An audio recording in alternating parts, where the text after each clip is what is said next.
এই মাহফিলে প্রায় প্রত্যেক বছর আগমন করেন আমার বাবা শ্রদ্ধাভাজন পিতা জনাব হযরত মাওলানা নিসার আহমদ চাঁদপুরি। আপনারা ওনাকে অত্যন্ত ভালোবাসেন, সবসময় তার আলোচনা শোনার জন্য অধীর আগ্রহে অপেক্ষা করেন। কিন্তু উনার চরম ব্যস্ততার কারণে আজকে সকালেই উনি সিলেট গিয়েছেন, প্রায় 2 সপ্তাহ সেখানে থাকবেন, যার কারণে ইনি এখানে সময় দিতে পারেননি। এবং উনার অনুপস্থিতিতেই আমার এখানে আপনাদের সামনে আপনাদের সাথে পরিচিত হওয়ার সুযোগ হয়েছে। আপনারা যে আমাকে সুযোগ দিয়েছেন সেজন্য আল্লাহ রাব্বুল আলামিনের কৃতজ্ঞতা পাশাপাশি আপনাদের কৃতজ্ঞতা জ্ঞাপন করছি। লিল্লাহি নাহমাদুহু ওয়া নাস্তাঈনুহু ওয়া নাস্তাগফিরুহু ওয়া নু'মিনু বিহি ওয়া নাতাওয়াক্কালু আলাইহি ওয়া নাউযু বিল্লাহি মিন শুরুরি আনফুসিনা ওয়া মিন সাইয়্যাতি আ'মালিনা। من يهده الله فلا مضل له ومن يضلل فلا هادي له ونشهد أن لا إله إلا الله وحده لا شريك له ونشهد أن سيدنا وحبيبنا ومولانا محمدا عبده ورسوله الذي أرسله بالحق بشيرا ونذيرا وداعيا إلى الله بإذنه وسراجا منيرا. فقد قال الله تعالى في كلامه المجيد وفي فرقانه الحميد: أعوذ بالله من الشيطان الرجيم. بسم الله الرحمن الرحيم. وسارعوا إلى مغفرة من ربكم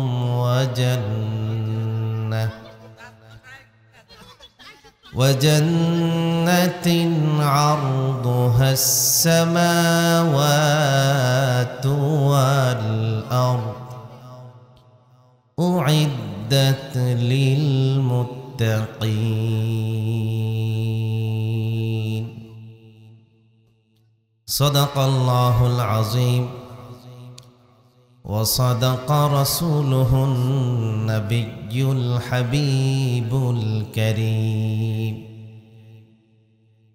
ونحن على ذلك لمن الشاهدين والشاكرين والحمد لله رب العالمين. إن الله وملائكته يصلون على النبي يا أيها الذين آمنوا صلوا عليه وسلموا تسليما.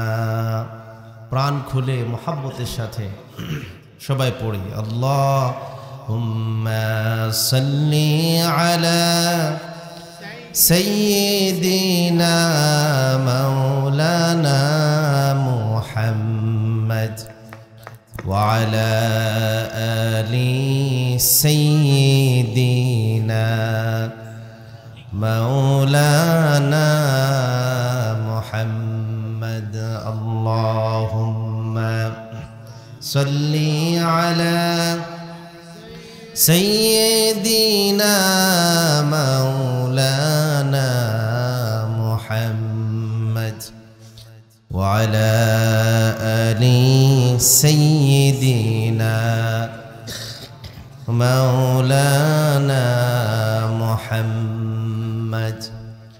मेरा दिल तड़प रहा है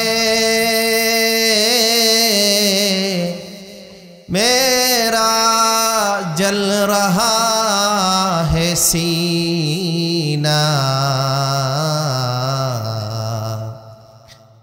ये दवा वही मिलेगी मुझे ले चलो मदीना अल्लाहुम्मा सल्ली अला सय्यिदिना मौलाना मुहम्मद वअला आलि सय्यिदिना मौलाना मुहम्मद बलगल उला बिकमालिही कशफद दुजा बिजमालिही हसनत जमीउ खिसालिही सल्लु अलैहि व आलिही नहीं दो जहां में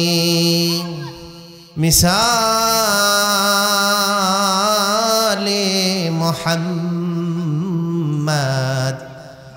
जमाले खुदा है कमाले मोहम्मद बलगल उला बिकमालिही जोड़े आवाज करो कशफत दुजा बिजमालिही हसनत जमीउ खिसालिही सल्लु अलैहि व आलिही ला इलाहा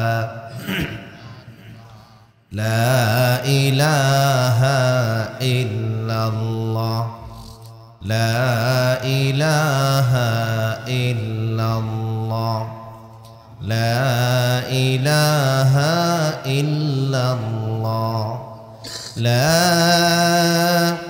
إله إلا الله محمد رسول الله صلى الله عليه وسلم শোনাচু যুব সমাজ এলাকাবাসীর উদ্যোগে আয়োজিত বার্ষিক ওয়াজ ও দোয়ার মাহফিলের আজকের অত্র অধিবেশনের স্বনামধন্য সুযোগ্য সভাপতি আমার শ্রদ্ধাভাজন ব্যক্তিত্ব আমার বাবার অত্যন্ত প্রিয় মানুষ জনাব হযরত মাওলানা কাজী মিজানুর রহমান সাহেব বারাকাল্লাহু ফি হায়াতি সকলে বলুন আমিন। আজকের মাহফিলে প্রধান অতিথি হিসেবে আলোচনা পেশ করবেন অল্প কিছু সময়ের মধ্যেই ইনশাআল্লাহ হুজুর আমাদের মাঝে উপস্থিত হবেন। আজকের প্রধান বক্তা আমার অত্যন্ত শ্রদ্ধাভাজন ব্যক্তিত্ব, ছোটকাল থেকে আমরা যার আলোচনা শুনে আসছি আপনাদের প্রিয় মানুষ জনাব হযরত মাওলানা জিরুর রহমান ফারুকী সাহেব, অধ্যক্ষ আলগি সিনিয়র মাদ্রাসা হাইমচর চাঁদপুর, এবং এশার নামাজের পূর্বে অত্যন্ত গুরুত্বপূর্ণ আলোচনা করেছেন আমার উস্তাদ সমতুল্য এবং আপনাদের অত্যন্ত প্রিয় এবং শ্রদ্ধাভাজন ব্যক্তিত্ব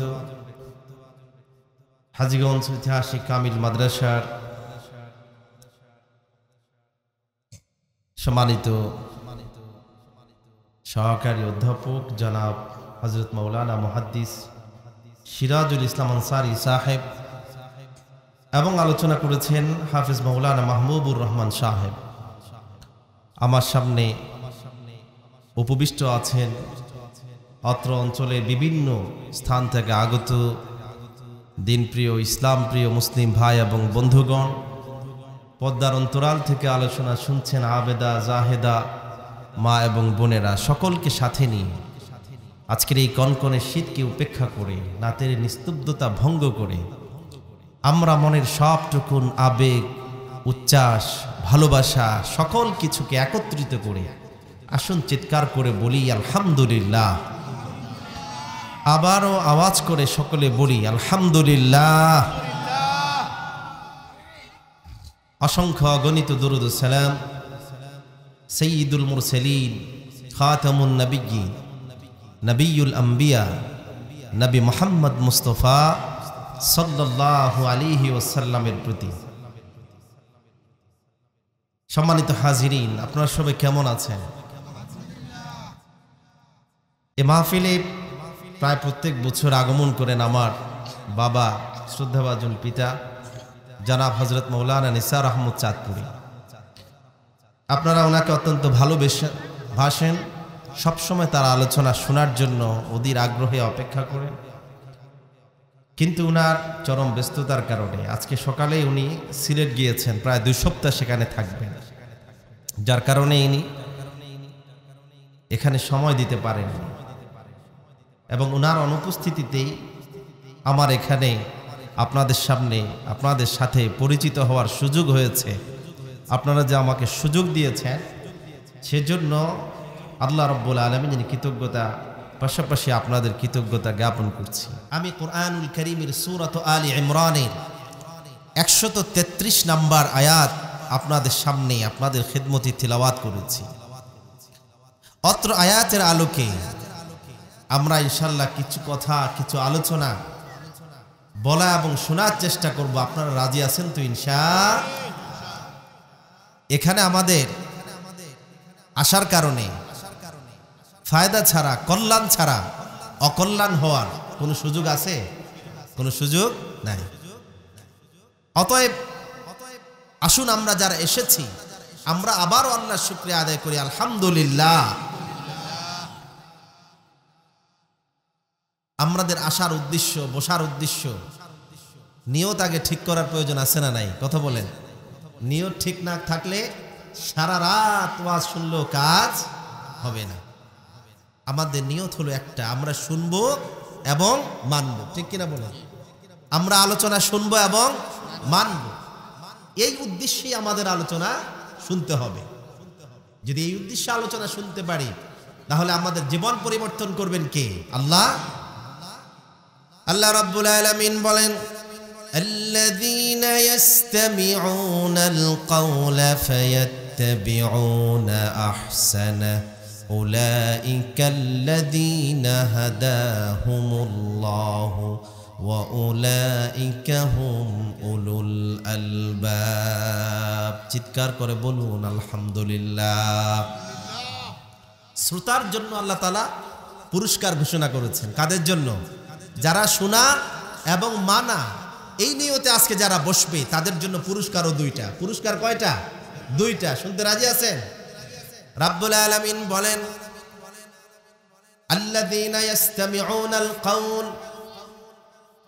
কোরআন থেকে, বিশ্বনবীর হাদিস থেকে যখন আল্লাহ আর বান্দার সামনে আলোচনা করা হয়, তারা যখন মনোযোগ দিয়ে কোরআন হাদিসের আলোচনা শুনতে বসে যায় আর মনে মনে নিয়ত করে যা কিছু কোরআন এবং সুন্নাহ থেকে শুনবো সেটা আমার বুঝে আসুক কিংবা না আসুক, কোরআনুল কারীমের প্রত্যেকটি কথা নিজের জীবনে বাস্তবায়ন করব। আল্লাহ রাব্বুল আলামিন তাদের জন্য 2টা পুরস্কার ঘোষণা করে দিয়েছে। কয়টা? শুনতে হবে, মানতে হবে। শুনতে হবে, মানতে হবে, ঠিক কিনা বলেন? রাজি আছি তো ইনশাআল্লাহ? 1 নম্বর পুরস্কার কি? আল্লাহ পাক বলেন, উলাইকাল্লাযীনা হাদাহুমুল্লাহু ওয়া উলাইকা হুম উলুল আলবাব। 1 নম্বর পুরস্কার আল্লাহ পাক তাদেরকে হেদায়েত দিয়ে দিবেন। সুবহানাল্লাহ। আমরা মাহফিলে আসছি কি হেদায়েত নেওয়ার জন্য নাকি গোমরাহ হওয়ার জন্য? হেদায়েতের জন্য আসি নাই? আর হেদায়েত পেয়ে গেলে গন্তব্য কোথায়? আল্লাহর জান্নাত, ঠিক কিনা বলেন? গোমরাহ হয়ে গেলে গন্তব্য হচ্ছে জাহান্নাম। আল্লাহ পাক বলেন মানার উদ্দেশ্যে যারা শুনবে এবং মানবে 1 নম্বর পুরস্কার তাদেরকে আমি হেদায়েত দান করে দেব। সুবহানাল্লাহ। মানুষের জীবনে হেদায়েতের চাইতে বড় কিছু আর হতে পারে, ঠিক কিনা বলেন? 1 নম্বর পুরস্কার হেদায়েত। 2 নম্বরে আল্লাহ রাব্বুল আলামিন বলেন ওয়া উলাইকা হুম উলুল আলবাব, যারা আমার কোরআন শুনে নিজের জীবনে বাস্তবায়ন করে আল্লাহ পাক সার্টিফিকেট দিলেন আমার অসংখ্য বান্দার ভিতরে যারা আমার কোরআন শুনে এবং মানে তারা হলো আমার বিচক্ষণ উলুল আলবাব বান্দা। তাদের চাইতে বুদ্ধিমান দুনিয়াতে আর কেউ নাই। তাহলে আজকে যারা মাহফিলে আসে নাই তারা বুদ্ধিমান, নাকি আমরা যারা আসতে পেরেছি তারা বুদ্ধিমান? ঠিক কিনা বলেন? আমাদেরকে তারা বোকা মনে করতে পারে, কিন্তু আমরা বুঝে আসি কিংবা না আসি আমাদের চাইতে বিবেচনা আর কারো ভালো হতে পারে, ঠিক কিনা বলেন? সার্টিফিকেট দিয়েছেন কে? আল্লাহ তাআলা। তাহলে আমরা আজকে ইনশাআল্লাহ পারবো তো? আমরা 1 নম্বর হেদায়েত নিয়ে যাব, আর 2 নম্বর আজকে আমরা আল্লাহর কাছে একজন বিচক্ষণ উলুল আলবাব হিসেবে গ্রহণীয় বান্দা হয়ে যাব ইনশাআল্লাহ। এবার আসুন সরাসরি আলোচনায় চলে যাই। এই পৃথিবীতে মানুষ যারাই জন্মগ্রহণ করেছে, কোন মানুষ কি বসে আছে? কথা বলেন। সকাল থেকে সন্ধ্যা পর্যন্ত প্রত্যেকটা মানুষ কোনো না কোনো কাজে, কোনো না কোনো ব্যস্ততায়, কোনো না কোনো উদ্দেশ্য নিয়ে তারা তাদের জীবনটা পার করে, ঠিক কিনা বলেন? নাকি সকাল থেকে সন্ধ্যা পর্যন্ত ঘুম যায় এমন মানুষ আছে নাকি? প্রত্যেকটা মানুষ এক একজন এক এক ধান্দায়, এক একজন এক এক উদ্দেশ্যে, এক একজন এক এক দিকে দৌড়াচ্ছে, ঠিক কিনা বলেন? তার মানে মানুষ কেউ বসে নাই, সবাই প্রতিযোগিতায় লিপ্ত আছে, সবাই দৌড়াদৌড়িতে লিপ্ত আছে, সবাই ব্যস্ততা নিয়ে আছে, কেউ একা বসে নাই। চিকিৎসা বিজ্ঞান বলে এই যে মানুষের দৌড়াদৌড়ি, এটা তাদের জন্মের পরে শুরু হয় নাই, বরং মায়ের গর্ভে আসার আগেই তারা দৌড় প্রতিযোগিতায় ফার্স্ট হওয়ার কারণেই তারা সন্তান হয়ে পৃথিবীতে জন্মগ্রহণ করতে পেরেছে। সুবহানাল্লাহ। কথা আপনারা বুঝেন নাই? আমরা যে বাবার পৃষ্ঠদেশ থেকে মায়ের রেহেমে যে আসলাম, চিকিৎসা বিজ্ঞান বলছে অসংখ্য শুক্রাণু মধ্যে প্রতিযোগিতা লিপ্ত হয়ে যে শুক্রাণু মায়ের গর্ভে আসতে সক্ষম হয়েছে, সেই সন্তান হয়ে পৃথিবীতে আগমন করেছে। তার মানে আমাদের প্রতিযোগিতা জন্মের আগ থেকেই শুরু হয়েছে, ঠিক কিনা বলেন? আর পৃথিবীতে আসার পরে তো কষ্টের কোনো শেষ নাই। আর আমি একাই কষ্ট তা নয়, আমি আসার আগেই আমার বাবা মাকে কষ্ট দিয়েই পৃথিবীতে এসেছি, ঠিক কিনা বলেন?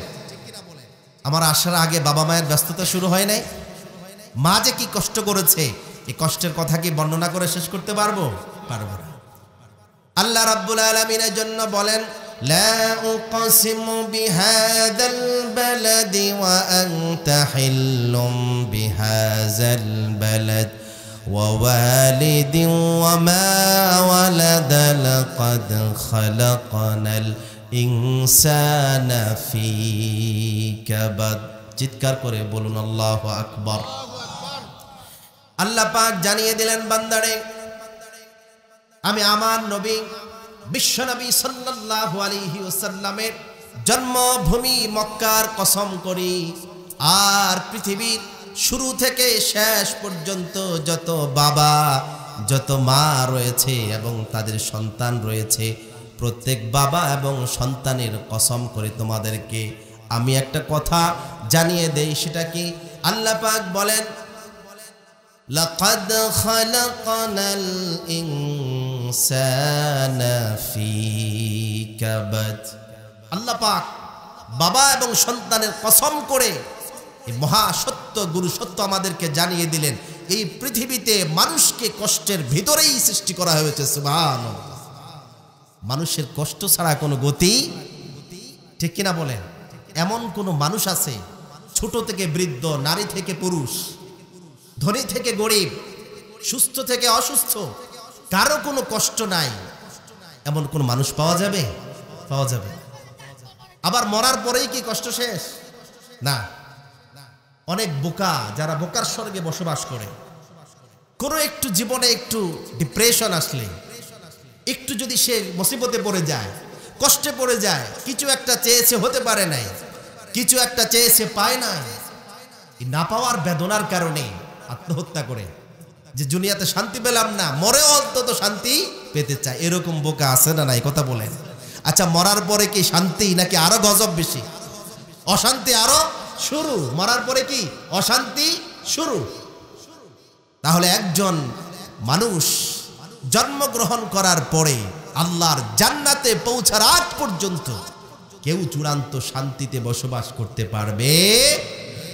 আল্লাহ তাআলা কোরআনে সেটা বলেছে। তাহলে মানুষ দৌড়ায় কেন? কোন দিকে দৌড়ায়? কিসের জন্য দৌড়ায়? এই দৌড়ানিতে কোনো লাভ আছে? এই প্রতিযোগিতায় কোনো লাভ আছে? আল্লাহ পাক দেখছেন যে মানুষগুলো পাগলের মতো ছুটছে, কিন্তু তাদের এই আলটিমেট গন্তব্যে তারা পৌঁছতে পারবে। আচ্ছা, একজন মানুষ প্রচন্ড কষ্ট করছে, দিন শেষে যদি দেখে যে তার ঝুড়ির মধ্যে কিছুই নাই, এই মানুষের জন্য হতাশা ছাড়া আর কিছু আছে? শীতের মধ্যে অনেকে খালের মধ্যে, পুকুরে গুড়া মাছ ধরার জন্য জাল মারে না? এই শীতে, কনকনে শীতে মাছ খাওয়ার জন্য নদীতে চলে গেল, খালে চলে গেল, যাওয়ার পরে কষ্ট করে এই পানিতে ভিজে জাল মারল, মাছ ধরলো 1 ঘন্টা 2 ঘন্টা, ধরার পরে এইবার যেটা সাথে নিয়ে গিয়েছে সে দেখে যে তার তলা ফুটা। ঠিক কিনা বলেন? হায় হায়, যা মাছ রেখেছে তার কোনোটাই নাই।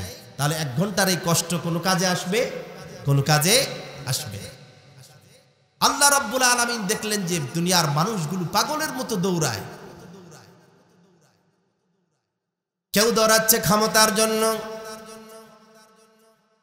কেউ দৌড়ায় সম্পদের জন্য, কেউ দৌড়ায় সুনামের জন্য, কেউ দৌড়ায় শান্তির জন্য, কেউ দৌড়ায় জনসমর্থনের জন্য, কেউ দৌড়ায় একটু সন্তানের মুখে খাবার তুলে দেওয়ার জন্য।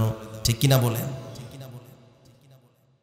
কেউ জমি জমা সব বিক্রি করে বিদেশ চলে যায়, 20 বছর 30 বছর হয়ে যায়, কেউ 10 বছর 15 বছর হয়ে যায়, বাড়িতে আসে না, শুধুমাত্র ফ্যামিলির মুখে হাসি ফোটাবার জন্য বিদেশ রয়ে যায়। কিন্তু 15 বছর পরে, 20 বছর পরে দেশে আসার পরে দেখে বাবাও তার পক্ষে নাই, স্ত্রীও তার পক্ষে নাই। আছে না নাই? কথা বলে। আপনাদের কাছে জানা না থাকতে পারে, আমাদের কাছে খবর আছে। বহু মানুষ আফসোস করে বিদেশ থেকে সব পাঠায় ফ্যামিলির জন্য, বাবা অবিচার করে সব সম্পত্তি অন্য সন্তানের নামে লিখে দিয়েছে। আছে না নাই? স্ত্রী সব কিছু গুছিয়ে আরেকজনের সাথে চলে গিয়েছে। আছে না নাই? কয়েকদিন আগে পত্রিকায় পড়লাম একজন আফসোস করে বাংলাদেশকে গুড বাই জানিয়ে চলে যাচ্ছে। চিন্তা করলাম, এই লোক দেশ ছেড়ে গুড বাই দিয়ে কোথায় যায়?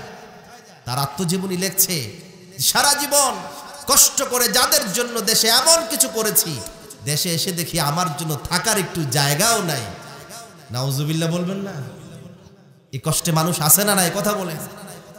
তার দুনিয়াও শেষ, আখিরাতও শেষ।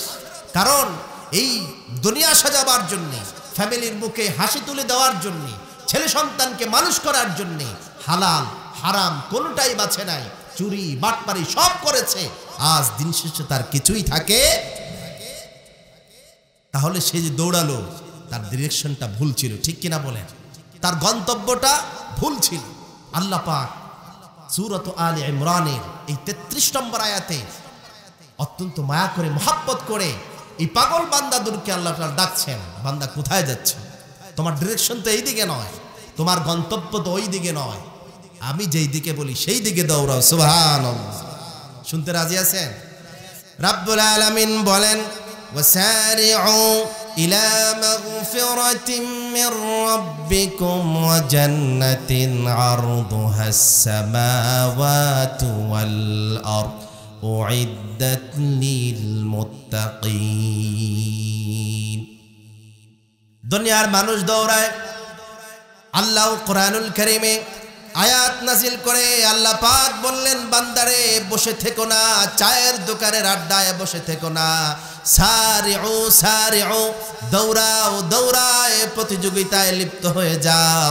বসে থাকার তোমার কোনো সময় নাই, তুমিও দৌড়াও, সবাই দৌড়ায় তুমিও দৌড়াও। আল্লাহ পাকও আমাদেরকে বললেন, তোমরাও বসে থেকো না, তোমরাও দৌড়াও। সুবহানাল্লাহ। দৌড়ালে গন্তব্য ঠিক থাকবে, না দৌড়ালে শেষ। বাইসাইকেল চালায় দেখছেন আপনারা, এই সাইকেল চালাইলে সে যদি না দৌড়ায় সাইকেল কি সোজা থাকবে? সোজা থাকবে না, ঠিক কিনা? আল্লাহ পাকও বললেন, বান্দা এক মুহূর্ত এই হায়াত, বসে থাকার সময়, কারো হায়াত মাত্র 10 বছর বাকি, কারো একদিন বাকি, কারো 1 সপ্তাহ বাকি, কারো 10 বছর বাকি, ঠিক কিনা? কিন্তু আমি জানি না, জানেন কে?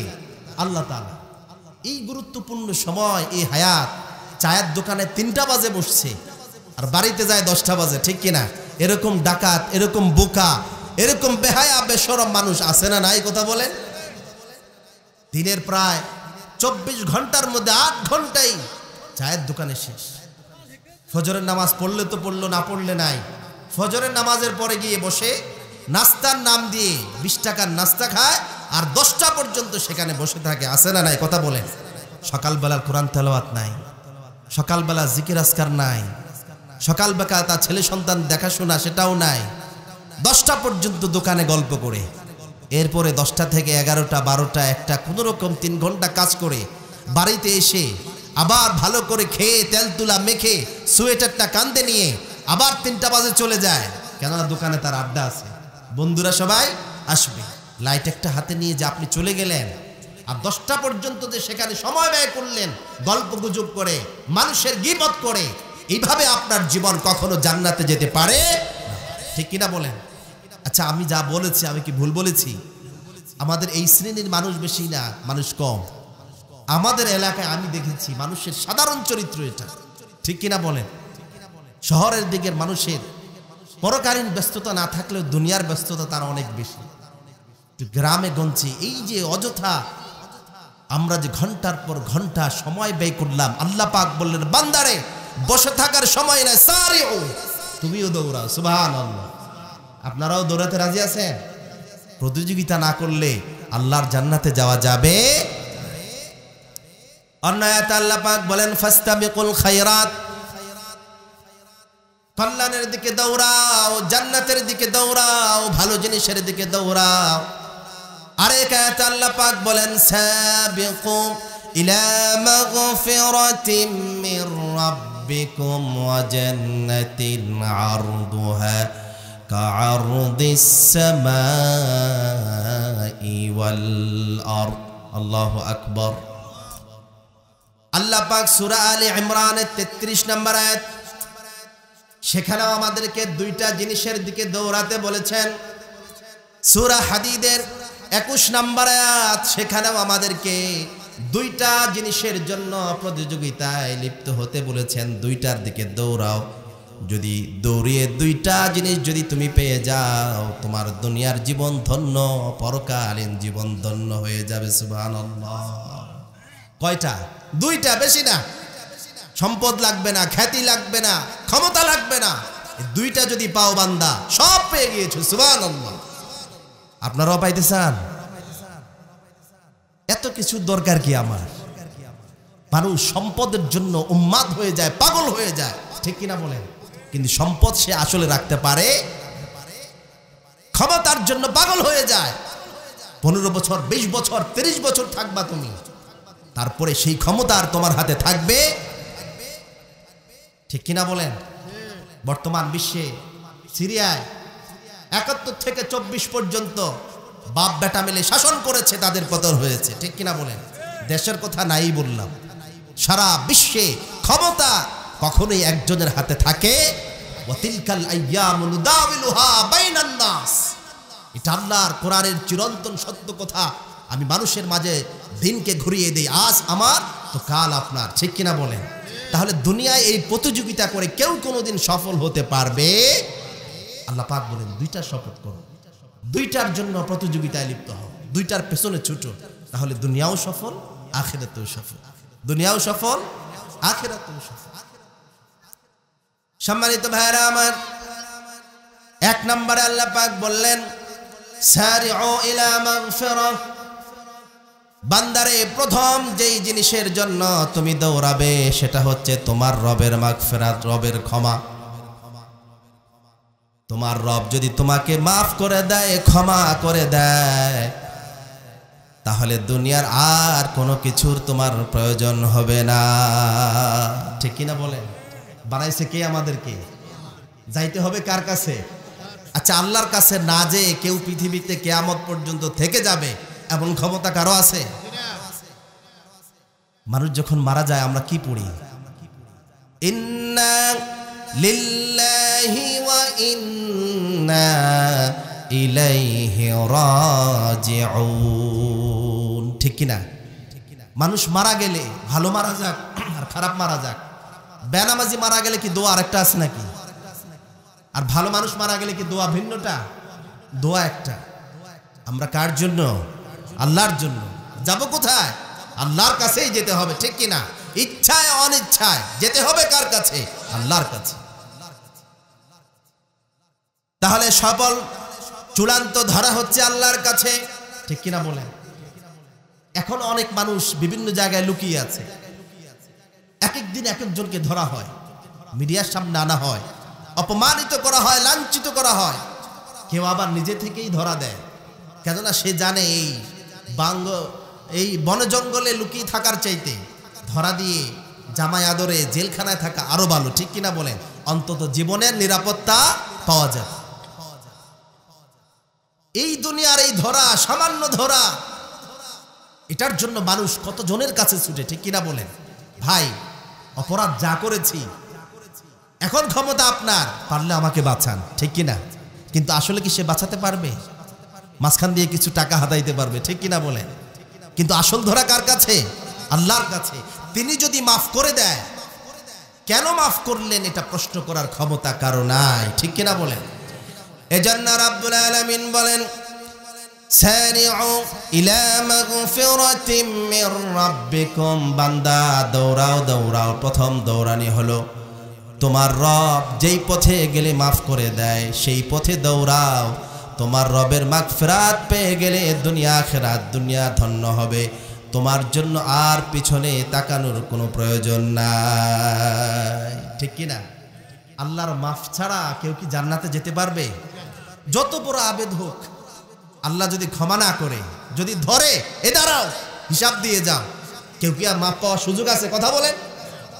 কে কত বড় দরবেশ এটা আর কেউ না জানুক, জানেন কে? আল্লাহ তাআলা। হাদিসের মধ্যে আসছে আল্লাহ তাআলা যুদ্ধের ময়দানে জিহাদ করে শহীদ হয়েছে, তাকেও আল্লাহ পাক ধরে ফেলবেন। জিজ্ঞেস করবেন কেন জিহাদ করেছো? আল্লাহ তোমার জন্য। তোমার ছাড়া আর কারোর জন্য জিহাদ করে নাকি? আল্লাহ বলবেন মিথ্যা কথা দুনিয়ায় বলেছো, বন্ধ করে দাও। জিহাদ করেছো তুমি, দুনিয়ার মানুষ তোমাকে বীর বিক্রম বলবে। তুমি আমার জন্য জিহাদ করো নাই, দুনিয়ার মানুষ তোমাকে বাহবা দিয়েছে, আমার কাছে কিছু নাই, জাহান্নামে চলে যাও। নাউজুবিল্লাহ। বিরাট দানশীল, ধরে ফেলবে কিয়ামতের দিন। কি জন্য দান করেছো? আল্লাহ তোমার জন্য মসজিদ মাদ্রাসা সব দিয়েছি। আল্লাহ বলবে মিথ্যা কথা এখানে চলবে কি? اليوم نختم على أفواههم وتكلمنا أيديهم وتشهد أرجلهم بما كانوا يكسبون। মুখ বন্ধ করে দেওয়া হবে, হাত সাক্ষী দিবে, পা সাক্ষী দিবে। যা করেছো সব সাক্ষী আল্লাহর কাছে আছে না নাই? অতএব আল্লাহর ক্ষমতা ছাড়া আমার এই ইবাদত দিয়ে কেউ মাফ পেতে পারবে? আম্মা জান আয়েশা বলেন, ইয়া রাসূলুল্লাহ, ইয়া হাবিবাল্লাহ, ওগো আল্লাহর রাসূল, আপনিও কি আল্লাহর মাগফিরাত ছাড়া, আল্লাহর ক্ষমতা ছাড়া কি আপনিও ক্ষমা পাবেন না, জান্নাতে যেতে পারবেন না?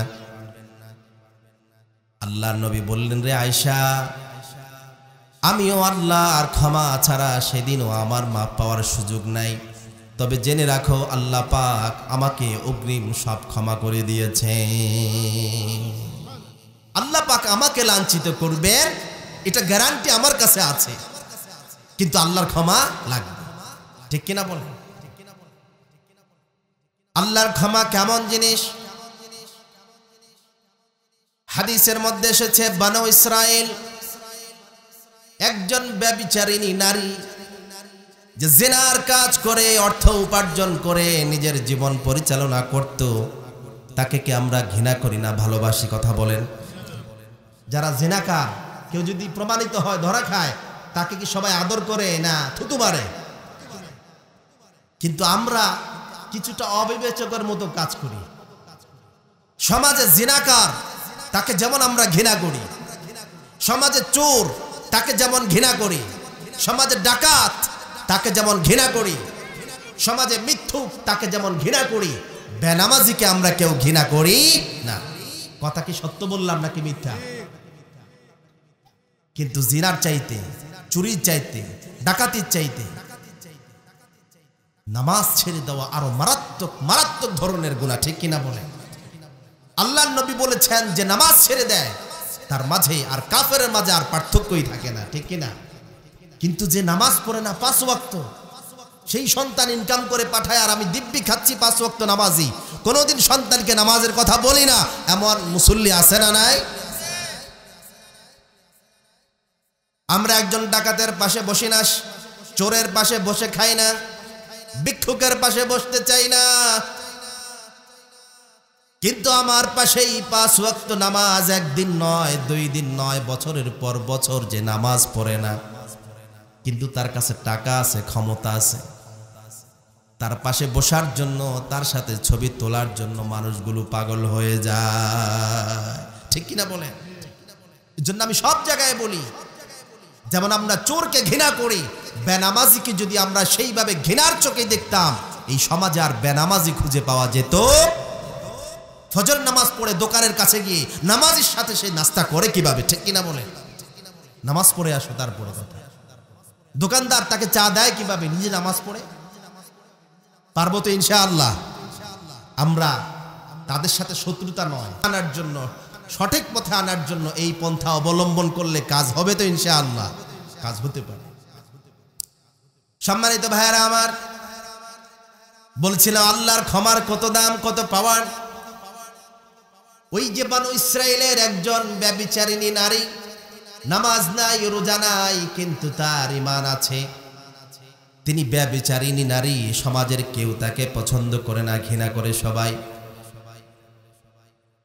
আল্লাহর হাবিব বলেন, ওই ব্যভিচারিণী নারী তিনি একদিন মরুভূমির পথ দিয়ে তিনি যাচ্ছিলেন, যেতে যেতে প্রচন্ড তৃষ্ণা, গরমের দিন, এমন তৃষ্ণা লেগেছে যেন তার জানটা, জীবনটা এখনই বের হয়ে যাবে।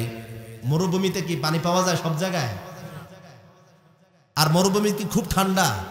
গরমের সময় প্রচন্ড গরম, উপরেও গরম, নিচেও গরম, প্রচন্ড ঠান্ডা, প্রচন্ড গরম। তৃষ্ণার কারণে তার জানটা যেন এখনই বের হয়ে যায়। সে সময় প্রাণীর কি প্রয়োজন? ঠিক কিনা বলেন? রমজান মাসে আমরা কিছুটা আজ করতে পারি, আসরের পরে আর মুখ দিয়ে কথা বের হয় না। ঠিক কিনা বলেন? ইফতারের আগে, সবার আগে আগে শরবতটা হাতে নিতে হয়, আর পানি পান করার পরে, পানি পান করার আগে মনে হয় যা আছে সব রাখো, আমি খাবো একা। আর 1 গ্লাস পানি, 2 গ্লাস শরবত খাওয়ার পরে আর কিছু খেতে মন চায়। এই মহিলার এমন প্রচন্ড তৃষ্ণা লেগেছে। হঠাৎ করে তিনি একটি কূপ পেলেন। আগের জমানায় কূপ অনেক নিচে পানি থাকত। সেই কূপ থেকে অনেক কষ্টে তার মোজা কাপড় ভিজিয়ে সেখান থেকে পানি তুলে পানি পান করলেন। পানি পান করার পরে শুকরিয়া কার? ঠিক কিনা বলেন? প্রচন্ড তৃষ্ণার মধ্যে 1 ফোঁটা পানি পেলে যেমন আনন্দ লাগে, যেমন তার স্বাচ্ছন্দ্য লাগে, এই পানি পান করার পরে মহিলা এরকম সাবান হয়ে গেল। পানি পান করার পরে সামনের দিকে রওনা হলেন।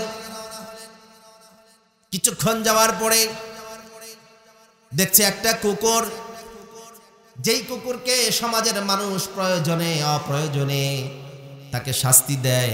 কেউ হয়তো তাকে লাথি দেয়, কেউ হয়তো জুতা মারে, কেউ হয়তো ঢিল মারে। ঠিক কিনা বলেন? কুকুর দেখলে ঘৃণা করে না আদর করে? একটা ইতর প্রাণী। এই কুকুর সেও মরুভূমিতে প্রচন্ড তৃষ্ণায় জিহ্বা বের করে হাঁপাচ্ছে।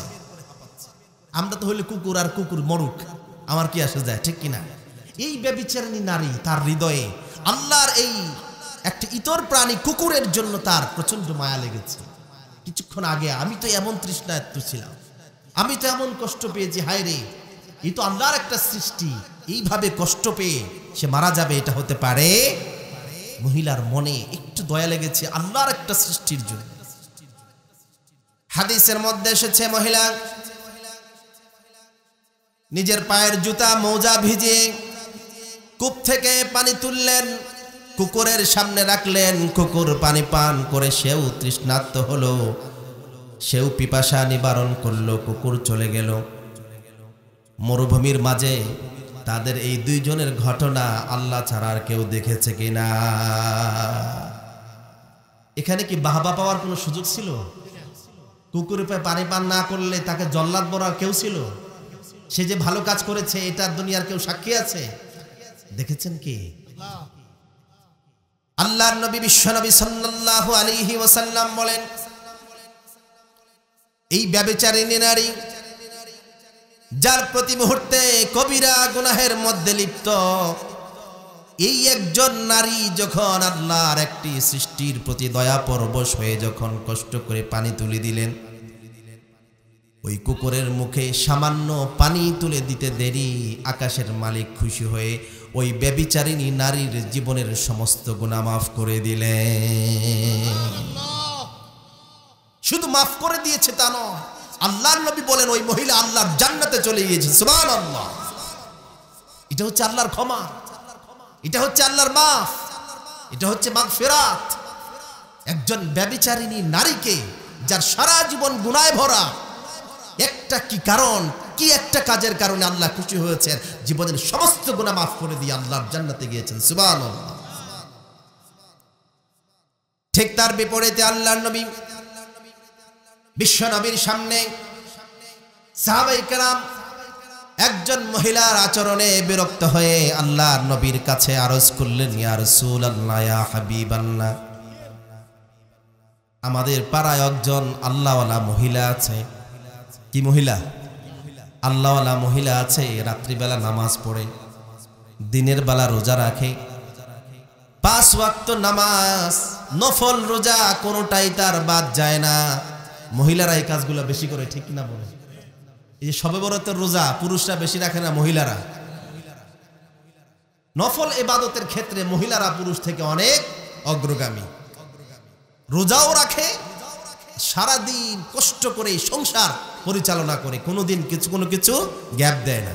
আর আমরা যদি রোজা রাখি রমজান মাসে, সকালে এক ঘুম 11টা পর্যন্ত, ঠিক কিনা? তারপরে জোহর নামাজ পড়ে আরেক ঘুম একবারে আসর পর্যন্ত, তারপরে আসরের পরে কোনো রকম কষ্ট করে আমরা দিনটা পার করি। কিন্তু মহিলারা কষ্ট করে রোজা রাখে, কষ্ট অনুভব হয়। এই মহিলাও এমন, রোজা রাখে, নামাজ পড়ে, জিকির আজকার করে, কোরআন তেলাওয়াত করে। সমস্যা শুধুমাত্র একটা। সমস্যা কয়টা? সমস্যা বেশি না, সব ভালো তার, শুধু একটা সমস্যা। সমস্যা কি? যে পাড়া প্রতিবেশীর কোনো মহিলার সাথে তার কোনো ভালো সম্পর্ক নাই। কথা বলার আগে খ্যাক করে উঠে আসে না নাই? কথা বলেন। কিছু মহিলা শুধু ঝগড়া, কারোর সাথে তার ভালো সম্পর্ক, সে সবচেয়ে ভালো। যে কি জন্য? সে সবচেয়ে ভালো, নামাজ পড়ে, রোজা রাখে, কিন্তু তার স্বভাব খারাপ। কারোর সাথে সে ভালো সম্পর্ক রাখতে পারে, ঝগড়াঝাটি, আচরণ খারাপ। আল্লাহ নবী সাল্লাল্লাহু আলাইহি ওয়াসাল্লামকে সাহাবায়ে কেরাম বললেন, ইয়া রাসূলুল্লাহ, ইয়া হাবিবাল্লাহ, এই মহিলা নামাজ পড়ে, রোজা রাখে, কোরআন তেলাওয়াত করে, সব ভালো, কিন্তু কারোর সাথে ভালো সম্পর্ক নাই, আচরণ ভালো না, শুধুমাত্র গালাগালি, মানুষের সাথে ঝগড়াঝাটি। এই মহিলার সম্পর্কে সিদ্ধান্ত কি করব? আল্লাহ নবী বললেন, ও আমার সাহাবারা শোনো, এই মহিলা নামাজি হতে পারে, তাহাজ্জুদ গুজার হতে পারে, কোরআন তেলাওয়াতকারিনী হতে পারে, সবগুলো আমল তার ঠিক থাকতে পারে, কিন্তু এই মহিলা আচরণ খারাপ হওয়ার কারণে এই মহিলা আল্লাহর জান্নাতে যেতে পারবে না। মাফ পেয়েছে আল্লাহর কাছে? অপরাধ কি বেশি ছিল? অপরাধ তো একটা, এরকম আমাদের সমাজে আর নাই। নামাজও পড়ে আবার এত বড় বড় গালি দেয়, আছে না নাই? কথা বলেন। নামাজ পড়ে 5 ওয়াক্ত, কিন্তু রাস্তাঘাটে কারোর সাথে ঝগড়া লাগলে এ কি আমাদের হাজী সাহেব নাকে সেটা আর বোঝা যায়। আচরণ কি ভালো হইল না খারাপ হইল? আচরণ এমন এক জিনিস, আল্লাহ নবী বলেন আকসারু মা ইউদখিলুন নাসাল জান্নাহ তাকওয়াল্লাহি ওয়া হুসনুল খুলুক। সবচেয়ে বেশি মানুষকে আল্লাহর জান্নাতে দৌড়ে নিয়ে যাবে দুইটা জিনিস, একটা যার অন্তরে আল্লাহর ভয় আছে, আরেকটা হলো যার আচরণটা ভালো, তাকে আল্লাহর জান্নাতে বেশি নিবে। সুবহানাল্লাহ। আমাদের মাঝে সব আছে, এই দুইটা জিনিস কম, ঠিক কিনা বলেন? নামাজ আছে, আল্লাহর ভয় নাই। রোজা আছে, আল্লাহর ভয় নাই। হজ আছে, আল্লাহর ভয় নাই, ঠিক কিনা বলেন? সাদকা আছে, দান আছে, আল্লাহর ভয়ে দান করেন। কোরবানি দেয়, সেখানে আল্লাহর ভয়। সব ইবাদত ঠিক, কোন ইবাদতেই আল্লাহর ভয়। আরেকটা হচ্ছে আচরণ সুন্দর করা, মানুষের সাথে ভদ্রভাবে কথা বলা, ঝগড়াঝাটি না করা, গালাগালি না করা, কথায় কথায় স্ত্রীকে না মারা, ছেলে সন্তানের সাথে রূঢ় আচরণ না করা, এগুলো হচ্ছে হুসনুল খুলুক, সদাচরণ, উত্তম আচরণ, ভালো আচরণ। মানুষ মরে গেলে বলে আহা খুব ভালো মানুষ ছিল, ঠিক কিনা বলেন? কিছু মানুষ বললে মানুষ আফসোস করে না, তার মানে তার আচরণ সুন্দর ছিল। কি ছিল? আচরণ সুন্দর ছিল, না খেয়েছিল, না পড়েছিল, কিন্তু কোনোদিন কারোটার হাত দেয় না। আছে না নাই? কথা বলে। সম্মানিত ভাইয়েরা আমার, এই জন্য আল্লাহ পাক বললেন সারিউ ইলা মাগফিরাতিম মির রাব্বিকুম ওয়া জান্নাতিন আরদুহাস সামাওয়াতু ওয়াল আরদু উইদ্দাত লিল মুত্তাকিন। বান্দারে দৌড়াও দৌড়াও, যেই পথে দৌড়ালে তোমার রবের মাগফিরাত পাওয়া যায়। আপনারা বলতে পারেন কোন পথে দৌড়ালে আমার রবের মাগফিরাত পাবো? আল্লাহ তো কত উপরে, ওলি আল্লাহ ছাড়া, নবী গাউস কুতুব ছাড়া কেউ পাবে না, ঠিক কিনা বলেন? আল্লাহকে অনেকে এমন দুষ্প্রাপ্য মনে করে যে আল্লাহরে তো আর কোথাও খুঁজে পাওয়া যাবে না। আল্লাহকে পাওয়া কি এত কঠিন? হ্যাঁ, গুনাহ করলে কি আল্লাহর কাছে ক্ষমা নিতে ভিসা পাসপোর্ট করে তারপরে কোথাও যেতে হয়? আরে পাসপোর্ট অফিস তো এই যে দেখছেন আপনারা, এই যে পাসপোর্ট অফিস, 5 ওয়াক্ত এখানে আপনার পাসপোর্টকে রিনিউ করতে হয়, কিন্তু এই পাসপোর্ট অফিসে কাউকে পাওয়া যায়? শুক্রবার ছাড়া এই পাসপোর্ট অফিসে আর কাউকে পাওয়া যায় না।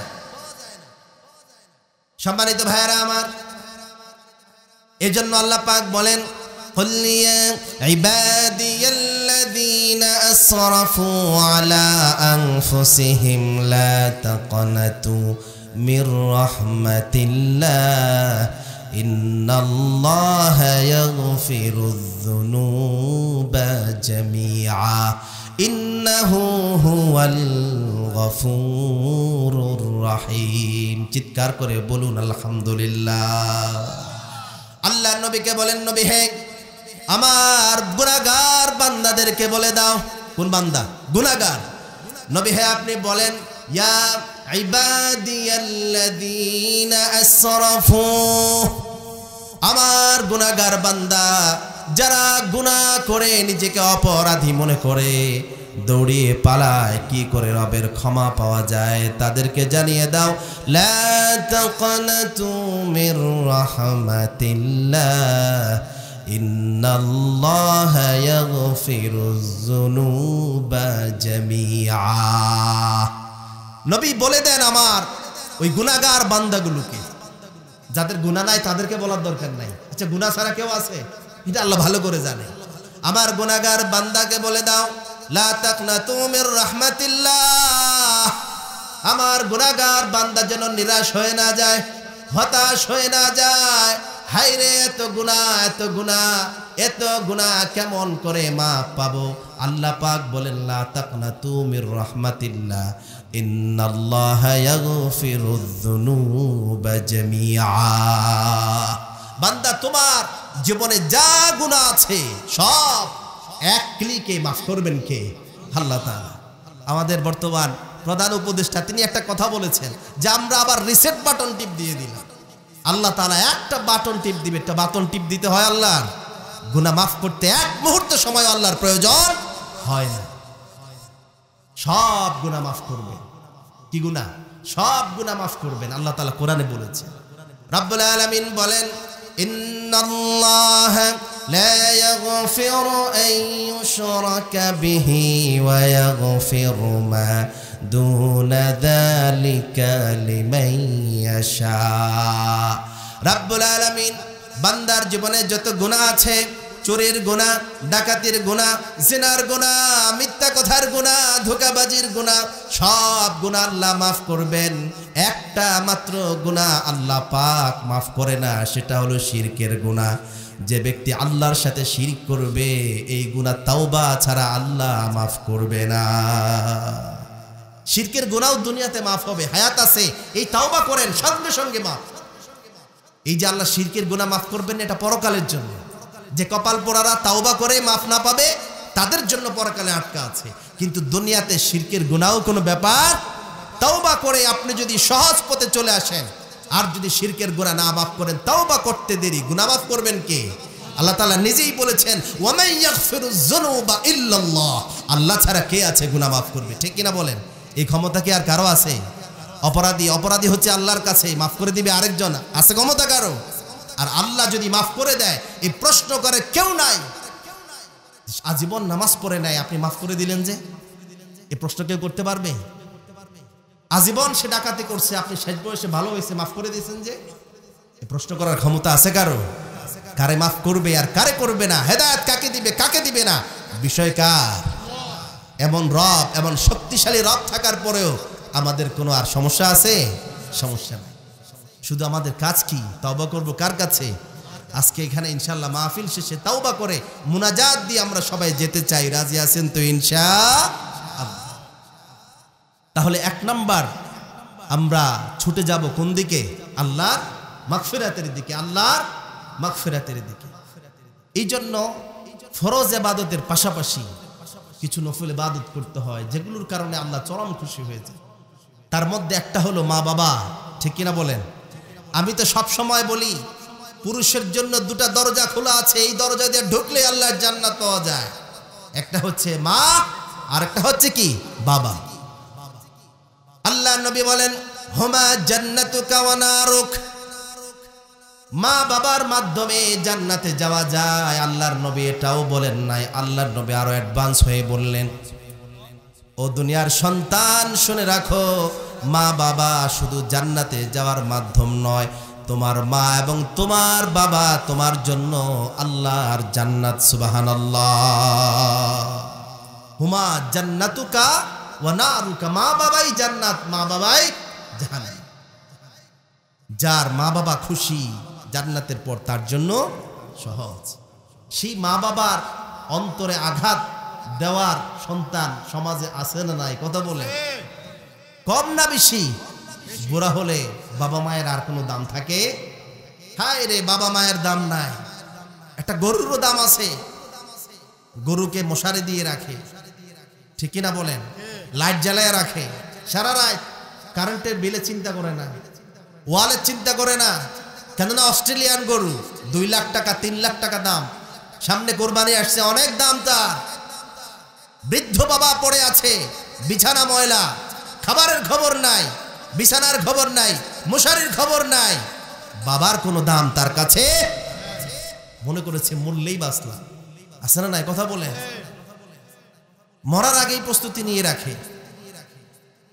বাবার ওষুধের খবর নাই, মরার পরে 1.5 লাখ টাকা গরু জবাই করে খাওয়াও। এই 1.5 লাখ টাকার গরু বাবার কোনো কাজে আসবে? তুমি আজকে 10 টাকার গ্যাস্ট্রিকের ওষুধ আনতে পারো না, ঠিক কিনা বলেন? আছে না নাই? কথা বলেন। সন্তান বাবা মরার আগেই সম্পত্তি ভাগ করে নিয়ে যায়। মা মরার আগেই মাকে বলে, মা তুমি যদি মরে যাও সম্পত্তির ভাগ বহু মানুষ হয়ে যাবে, তুমি যদি আমাকে ভালোবাসো আমার নামে সবগুলো সম্পত্তি তুমি জীবিত থাকলে লিখে দিয়ে যাও। বলে কিনা? কি বাবার মায়া না সম্পদের মায়া? মরে গেলে কে লিখে দিবে? সবাই মালিক হবে, বোনরা মালিক হবে, আমাকে একটু লিখে দাও। অনেক মা অনেক বাবা হৃদয়ের কষ্ট হৃদয়ে রাখে, গোপনে গোপনে চোখের পানি ছেড়ে দিয়ে কাঁদে, তারপরও সন্তানকে লিখে দেয়, সন্তান তাতেও যদি তুমি শান্তিতে থাকো আমি তোমার শান্তিটাই চাই। ঠিক কিনা বলে? ভবিষ্যতের চিন্তা আমরা কিছু করতে পারি না, বাবা মায়ের খেদমত করতে পারি না, সমাজের খেদমত করতে পারি না, ভবিষ্যতের চিন্তায় দেশ ছেড়ে বিদেশ পালায় এমন মানুষ আছে না নাই? আল্লাহ তাআলা আমাদেরকে বুঝদান করুক, সকলে বলুন আমি। আপনাদের কষ্ট হচ্ছে, কেউ রাগ হচ্ছেন? আচ্ছা, আমি কি আপনাদের কাউকে চিনি? ব্যক্তিগতভাবে কাউকে কিছু বলছি না, কোরআন থেকে আমরা কথা শুনছি। তাহলে এক নম্বর দৌড়াবো কিসের জন্য? আল্লাহর মাগফিরাতের জন্য, আল্লাহর মাগফিরাতের জন্য। দুই নম্বর আল্লাহ পাক বলেন, দুই নম্বর তোমরা প্রতিযোগিতায় লিপ্ত হও, ওয়া জান্নাতিন আরদুহাস সামাওয়াতু ওয়াল আরদ, এমন একটা জান্নাতের জন্য দৌড়াও যেই জান্নাতের প্রশস্ততা আল্লাহ তাআলা শুধু বুঝাবার জন্য বলেছেন। আরদুহাস সামাওয়াতু ওয়াল আরদ, সাত আকাশ সাত জমিন একসাথে বিছিয়ে দিলে শুধুমাত্র জান্নাতের প্রশস্ততার সাথে তুলনা করা যায়। সুবহানাল্লাহ। আচ্ছা, গোটা বাংলাদেশ ঘুরছেন, এখানে কে কে আছে? আছে কেউ? বাংলাদেশ পৃথিবীর মানচিত্রে বাংলাদেশ দেখাই যায়, বাংলাদেশ পুরোটা পৃথিবীর মানচিত্রে লেখা যায় না, তো ছোট্ট একটা জায়গা, এটাই আমরা ঘুরতে পারি না। বিভিন্ন দেশে, সৌদি আরবে মরুভূমি পড়ে রয়েছে আমাদের দেশ থেকে অনেক বড়, ঠিক কিনা বলেন? আর এই সাত আকাশ, এই সাত জমিন একত্রে যদি বিছিয়ে দেওয়া হয়, শুধুমাত্র জান্নাতের প্রশস্ততা এর চাইতে বড় হবে। সুবহানাল্লাহ। আমরা একটা ফ্ল্যাটের জন্য তামাম জীবন শেষ, শুধুমাত্র একটা বাড়ি করতে চাই শহরে, ঠিক কিনা বলেন? সারা জীবনের ইনকাম একটা বাড়ি শেষ। আর এইভাবে অন্যায় অপরাধের দিকে হালাল হারাম না বেচে, সুদ ঘুষ না খেয়ে আমি যদি ওই পাসপোর্ট অফিসে 5 ওয়াক্ত নামাজে যোগাযোগ করতাম, তাহলে এই জান্নাতের মতো বিশাল নেয়ামত আল্লাহ পাক আমাকে দিয়ে দিতেন, ঠিক কিনা বলেন? তো বোকা কারা? যারা ওই হাজীগঞ্জে, চাঁদপুরে 2-3টা বাড়ির মালিক হয়েছে, তারা নামাজ কামাই করে, আর যে নামাজ পড়ে কম ইনকাম করে কম খেয়েছে সে চালাক, নাকি হালাল হারাম না বেছে মানুষের জুলুম ইনসাফ বিচার না করে অন্যায়ভাবে টাকা ইনকাম করে কেউ যদি করেছে সে চালাক? কে চালাক? যে অল্প খেয়ে হলো হালাল পথে চলেছে, ঠিক কিনা বলেন? সম্মানিত ভাইরা আমার, কোরআনুল কারীমের আয়াত নাজিল হওয়ার পরে আল্লাহ নবী সাল্লাল্লাহু আলাইহি ওয়াসাল্লাম দ্বীনের দাওয়াত দিচ্ছেন, মাত্র শুরু হলো। বাদশাহ হিরাকেলের কাছে আল্লাহর নবী চিঠি লিখে পাঠালেন, তুমি ইসলাম গ্রহণ করো, যদি তুমি ইসলাম গ্রহণ না করো তাহলে তোমার জন্য জাহান্নাম, আর ইসলাম গ্রহণ করলে তোমার এই 7 আকাশ 7 জমিন পরিসম পরিমাণ তার চাইতে বড় জান্নাত আল্লাহ তোমার জন্য রেখে দিয়েছে। যারা জালেম বাদশাহ, এরা কি অহংকারী হয় নাকি বিনয়ী হয়? অহংকারী হয়, ঠিক কিনা বলেন? সামান্য একটু সম্পদ থাকলে তার লাফালাফিতে কেউ টিকে না। বাদশাহ হিরাকেল বলল, তোমার কোরআনে লেখা দেখলাম যে 7 আকাশ 7 জমিন সমান, এই বিশাল জান্নাত যদি হয় তাহলে তো একটা যুক্তি আমার কাছে তোমাকে হার মানতে হবে। সেটা কি?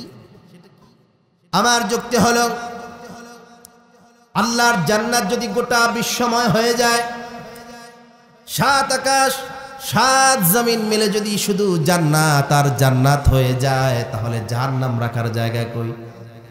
ঠিক কিনা বলেন? যুক্তিটা সুন্দর না? সব মিলে যদি জান্নাতে হয় তাহলে জাহান্নাম রাখার জায়গা আছে? তাহলে তো জাহান্নামের ভয় দেখায় লাভ কি? এমনি তো জান্নাতে যাব, তেমনিও জান্নাতে যাব, ঠিক কিনা বলেন? যুক্তি অনেক কঠিন না? আল্লাহ নবী সাল্লাল্লাহু আলাইহি ওয়াসাল্লামকে বলল, 7 আকাশ 7 জমিন তোমার কথা যদি সত্য হয় তাহলে সবটা মিলে জান্নাত হলে জাহান্নাম কোথায়? জাহান্নামের ভয় দেখিয়ে লাভ নাই।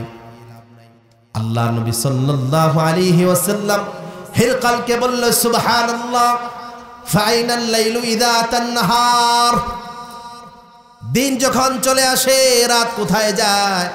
রাত যখন আসে দিন কোথায় যায়? দিনটাকে আলাদা কোথাও ঠেলে রাখা হয় কিনা কথা বলেন?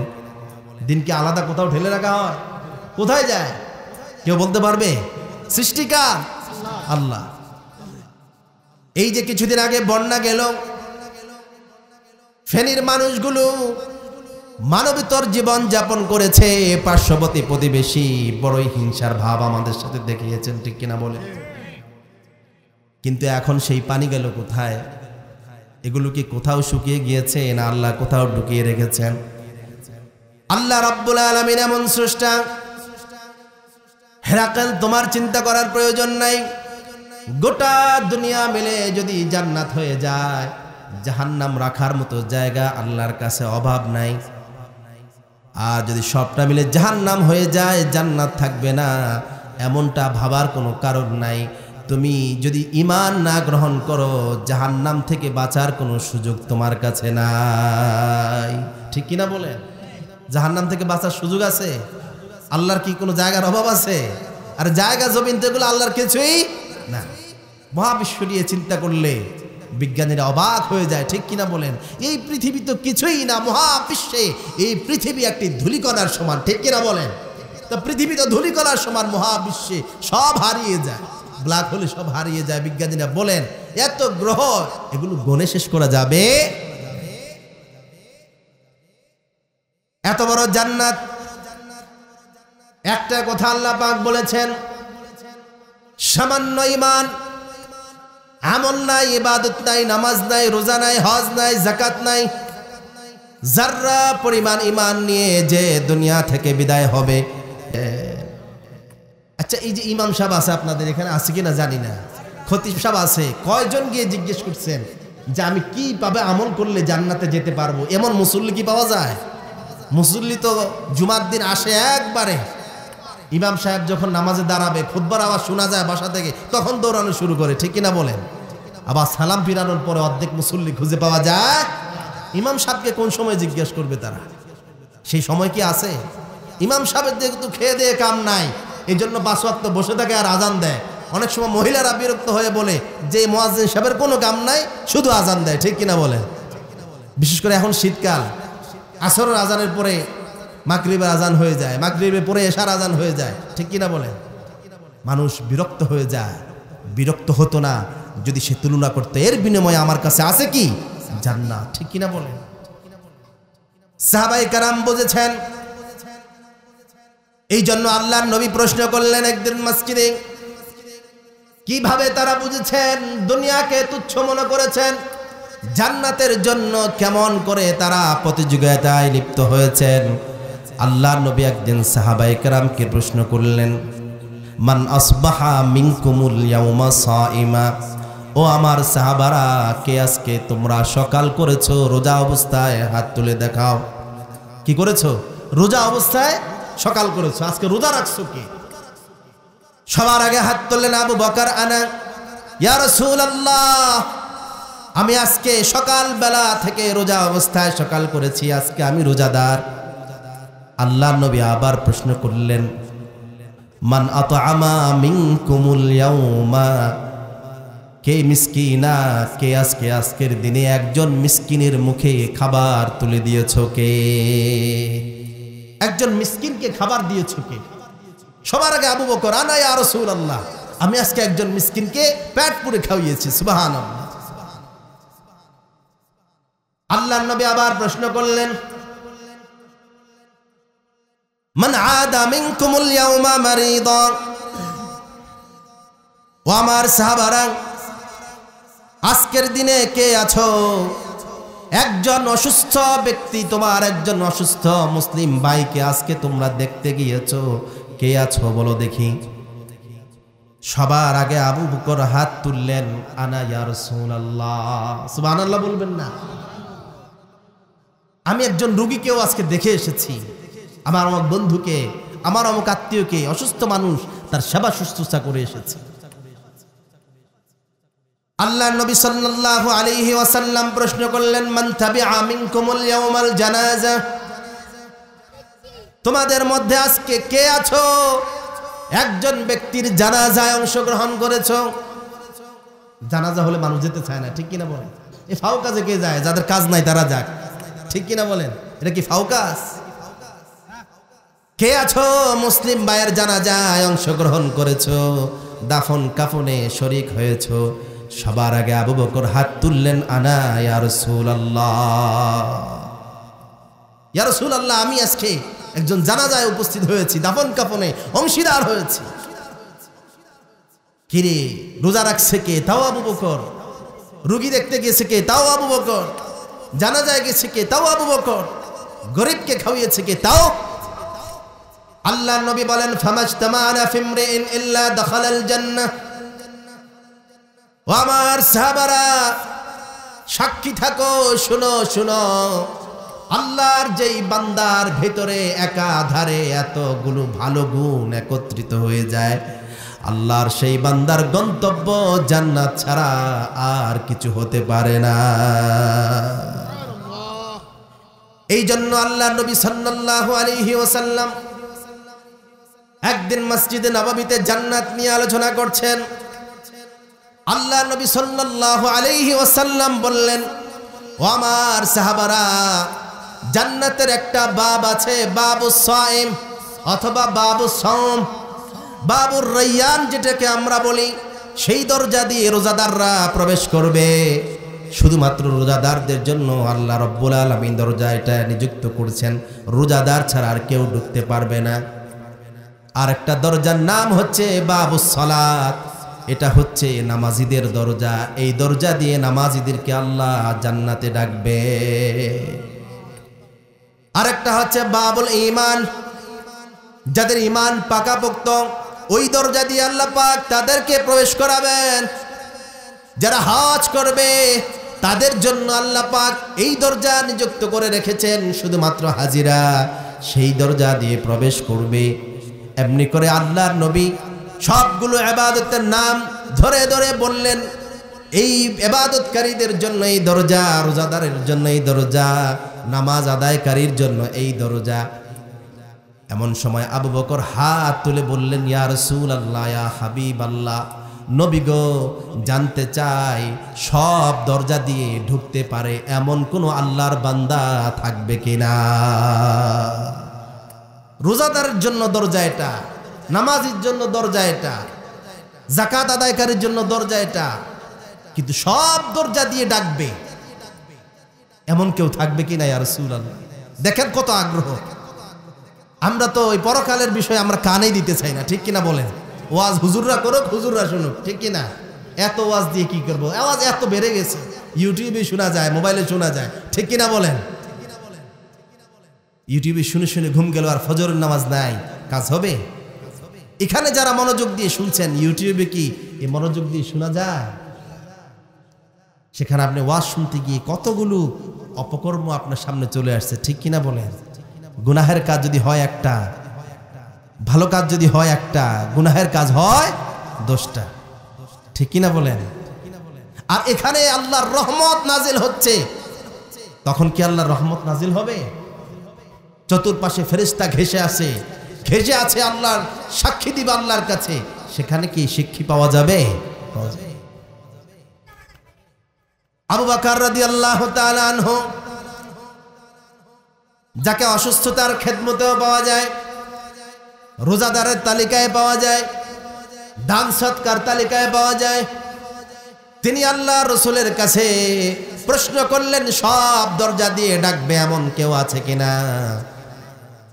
আল্লাহর নবী বললেন, রে আবু বকর, এমনও সাহাবী থাকবে, এমনও বান্দা থাকবে যাদেরকে আল্লাহ পাক সবগুলো দরজা দিয়ে ডাকতে থাকবে।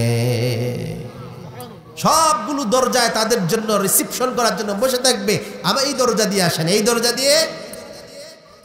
আল্লাহ নবী বললেন, ও আবু বকর, এমনও বান্দা আছে যাদেরকে সবগুলো দরজা থেকে রিসিপশন করা হবে, ওয়েলকাম জানানো হবে, ডাকা হবে। আর আমি বিশ্ব নবী মুহাম্মদুর রাসূলুল্লাহ সাল্লাল্লাহু আলাইহি ওয়াসাল্লাম বলে যাই, ধারণা করি তুমিও তাদের মধ্য থেকেই একজন হবা। আমি বিশ্ব নবী বললাম, তুমিও তাদের মধ্যে একজন। সুবহানাল্লাহ।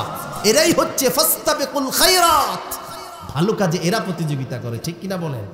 আমরা তো খারাপ কাজে, দুনিয়ার কাজে প্রতিযোগিতা, কিভাবে 1 টাকা পাওয়া যায়, কিভাবে 10 টাকা পাওয়া যায়, কিভাবে আরো পাওয়া যায়।